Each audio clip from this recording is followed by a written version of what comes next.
If you work in the world of sales, then you know you meet a multitude of people over the course of a week. And what's interesting is that you have to make adjustments depending on that person you meet. Today, what I want to explore is this incredibly important question. How do we sell to people with different personality types?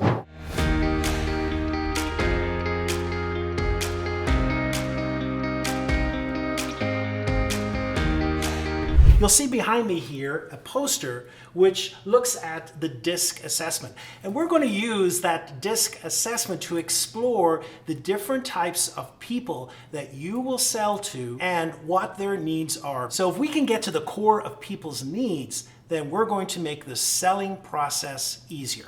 So today, stay tuned while we look at each of these personality types and how they might show up in the sales process. So when it comes to understanding the needs of others that we are selling to, the first is to find a quick way that we can begin to understand what DISC style they might be. And I have a very easy way of doing this. It comes with asking two questions. So the first question we're going to ask is this: is the person I'm looking at, are they a more active person? Are they fast-paced? Are they a little more assertive? Or are they more thoughtful? Are they moderate paced? And are they calmer? So once we're able to assess where the person is, we move to the second question. And the second question is this person a little more questioning and skeptical? Or do they tend to be more people-focused and more agreeable and positive? And so when you answer both of those questions, what you begin to understand is that you're also identifying very roughly the DISC style of the person.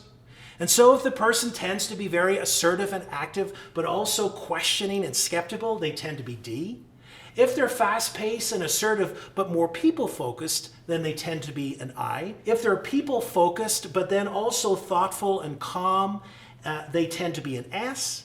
And then the final style is that thoughtful and moderate pace, but then matched with questioning and skepticism, that tends to be a C. So what we're going to do is explore each of those four styles very briefly, and then also highlight some of the impact that that can have on the selling process. So when you first meet a D person, what you are going to find and what you will be able to notify is this drive to have immediate results. They like to get things done. They like a fast pace. They like to see that they are making progress.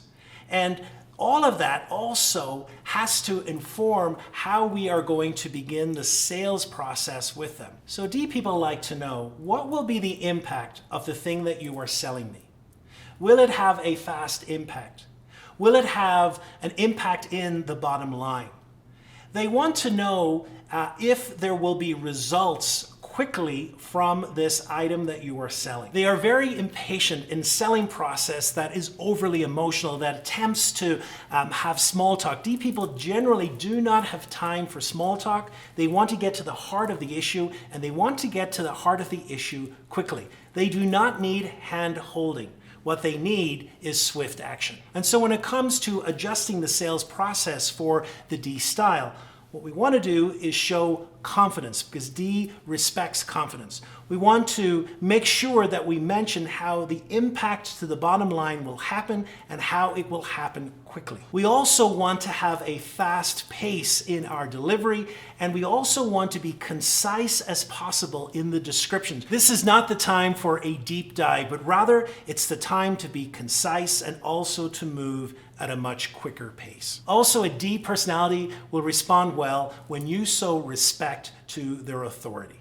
So the second style is the I style, and what you're going to notice with the I style is enthusiasm. They share with the D as well this fast action, but they also are much more encouraging, and they like collaboration around ideas and with people. They like to generate a lot of enthusiasm. They're very much people who love the big picture. I's are not people who go into the minutiae of the details. And so how does that inform the selling process? Well, when it comes to selling to the I's, we have to remember that connection is incredibly important. And so we have to take time to make that connection. We have to take time in some way to connect on a personal level. This is the total opposite of the Ds. The Ds don't have time for that. They want to get into the details immediately, where the I's want that time to be taken so that connection is made. Notice as well with your body language, with your voice, and with your tone to match their excitement, to match their optimism and positivity, because that mirroring will help create a bond. One thing to be careful about is not to get into too much detail. Eyes get bored with all the detail. And so it's important to keep it high level, to keep the picture, but also to see connections between what's being sold and perhaps other things in their organization. And finally, give them time to talk. This is something that's incredibly important. They need to have time to ask questions, and part of that is being prepared for a longer meeting. Whereas the D is going to be much more concise, much shorter meeting. The I's will tend to be a longer meeting because of the importance of that connection and the importance of that discussion that's happening and the bonding that goes with that connection.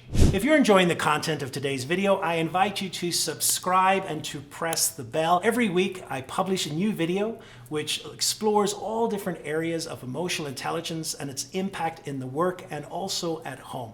So please subscribe, press the bell, and you'll make sure that you're not missing the next video. Our third style is the S style. And the S style is a person that naturally provides support.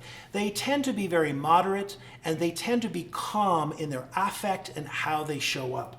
They also enjoy very much teamwork and collaboration, and a very important aspect for the S is that they like to make sure its impact with other people and make sure that they're taking notice of that impact, because they tend not to like disruption and they tend not to like conflict. Those are very important when it comes, of course, to any sales relationship. So, for example, if the product you're selling is a disruptor, is potential for causing aggravation in the workplace while you adjust to it, now that conflict-averse nature is incredibly important when it comes to the sales relationship. If you are perhaps selling something that is new, something that is a disruptive impact perhaps in the organization for the better, still, an S doesn't respond well to conflict. So you're going to have to ensure them that they will have support as they introduce the new process or the product, because they will not want to be left alone in the midst of that conflict. They also want to know that you're dependable, that you're going to stick with them. And so the relationship as well is very important.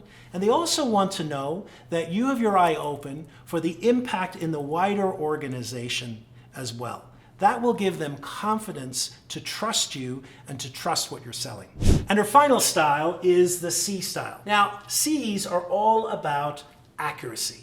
They're all about getting things right and getting things right the first time. They like to challenge things. They like to challenge assumptions. They tend not to be overly personal, and they like things to remain at a distance. They don't want to get involved in small talk, just like the D's. So therefore, it's important when we're approaching sales with the D style, first of all, and perhaps most importantly, is do your homework. Prepare, and then prepare well.